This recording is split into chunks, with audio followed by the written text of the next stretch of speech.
Written by the Frontier Post Jalil Afridi. While briefings journalists at the White House, U.S. National Security Advisor, Jake Sullivan said that President Biden, who is starting his first Middle East tour, would like to see progress and momentum in ties between Saudi Arabia and Israel. Prior to his visit, President Biden is being criticized by human rights groups for ignoring Jamal Khashoggi. Jake Sullivan clarified that human rights will be among the topics which President Biden will discuss with Saudi monarchs.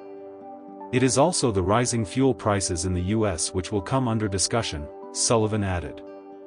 Mr. Sullivan also praised President Biden for the 3-month ceasefire by Yemen, which has calmed down complications for Saudi Arabia. Mr. Sullivan regretted the fact that Iran is providing weapons and training to Russia, which is expected to start next month. Sullivan urged Iran to join JCPOA for talks on its nuclear weapons. With regard to President Biden's visit to Israel on the way to Saudi Arabia, Jack Sullivan said that the U.S. will be discussing new defense system, advancement in technology, trade, and every possible thing which will make U.S.-Israel ties stronger. During his visit to Israel, President Biden will be holding a virtual conference with Israel, UAE, and India, Mr. Sullivan added. Mr. Sullivan also informed that the president will be meeting President Mahmoud Abbas of Palestine, and the funds which were stopped for Palestine since last few years have now been released. With regard to Russia, Jack Sullivan said Mr. Putin has failed Russia on every front and it will continue to fail in coming days.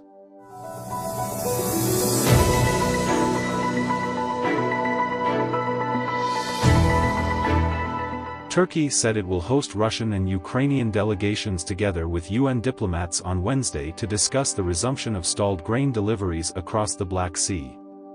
The four-way meeting with Turkish officials comes as food prices soar around the world due to Russia's invasion of Ukraine.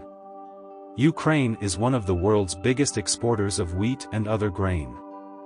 But its shipments have been blocked by Russian warships and mines that Kyiv has laid across the Black Sea. NATO member Turkey has been spearheading efforts to resume the grain deliveries. Turkish officials say they have 20 merchant ships waiting in the Black Sea that could be loaded quickly with Ukrainian grain. Turkish Defense Minister Hulusi Akar announced the meeting in a statement on Tuesday, but did not specify who will represent each side. Military delegations from the Turkish, Russian and Ukrainian defense ministries, and a delegation of the United Nations, will hold talks tomorrow in Istanbul on the safe shipment to international markets of grain waiting in Ukrainian ports, Akar said. A Russian Foreign Ministry spokesman confirmed the meeting but also insisted that Moscow had a list of demands. Another round of expert consultations is planned for July 13 in Istanbul, ministry spokesman Pyotr Ilyachev was quoted as saying by Russia's Interfax news agency. Our understandable conditions include the possibility to control and search the ship to avoid the contraband of weapons, and Kyiv's commitment not to stage provocations, Ilyachev said. Erdogan-Putin talks. Turkish President Recep Tayyip Erdogan has tried to use his good working relations with Russian counterpart Vladimir Putin and the Western-backed leaders in Kyiv to thrust Ankara into the center of negotiations about Ukraine. Erdogan is due to meet Putin for the first time since Russia's invasion, when the two leaders are hosted by Iranian President Ebrahim Raisi in Tehran next Tuesday. The talks are officially due to focus on the situation in war-ravaged Syria.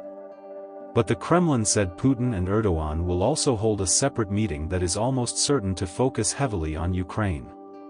Turkey has been sending defense delegations to both Moscow and Kyiv in a bid to break the deadlock over Ukraine's grain. A plan proposed by the United Nations would see the shipment start along specific corridors that avoid known locations of mines. Ukraine has refused to demine the area out of fear that Russia might then stage an amphibious assault on cities such as the Black Sea port of Odessa. Dear viewers, if you liked our video, please subscribe to our channel. To contact us, please email us at info@Mashriq.Tv. Thank you.